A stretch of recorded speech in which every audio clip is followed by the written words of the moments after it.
Ndewo ndị be anyị, aha m bụ dị mma Igbo. N'ụbọchị taa achọrọ m ịgụpụta edemede nwata akwụkwọ a dere. Ọ dere edemede maka onwe ya. Gee ntị.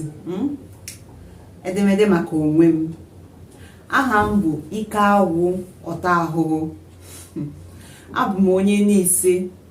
Ebi m na nọmba 12 Igwebuike Street. Adị m obere ọcha. Etoro m ogologo ma maa mma nwoke. Eze dị m n'ọnụ na-ewu ka akụ mmiri igwe. Ntutu isi m na-acha ọcha. Nna m si na m bụ nna ya ochie bịara ya ụwa. Aha ụlọ akwụkwọ m bụ Tansi International College, Ọka. Anọ m na junior secondary nke mbụ. Ana m abụ onye mbụ na klaasị tam ọbụla. Amaara m akwụkwọ nke ukwuu. Abụ m ezigbo nwa ma na-atụkwa egwu Chineke. Ana m agba bọọlụ nke ọma.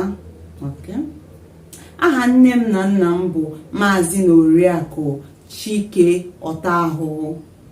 Nne na nna m na-akụzi nkụzi na mahadum Nsụka. Ụmụnne m niile nọcha na senior secondary nke ukwuu. Nri na-amasị m bụ osikapa na anụ ọkụkọ. Ahụrụ m ịgba bọọlụ n'anya nke ukwuu. Abụ m nwa kpọrọ m mmegbu asị. Ahụrụ m onwe m n'anya n'ihi na abụ m ezigbo nwa. Ịfụkwara edemede a, ọ dere ya nke ọma. Kedu ihe inwe ikwu maka edemede a nọ?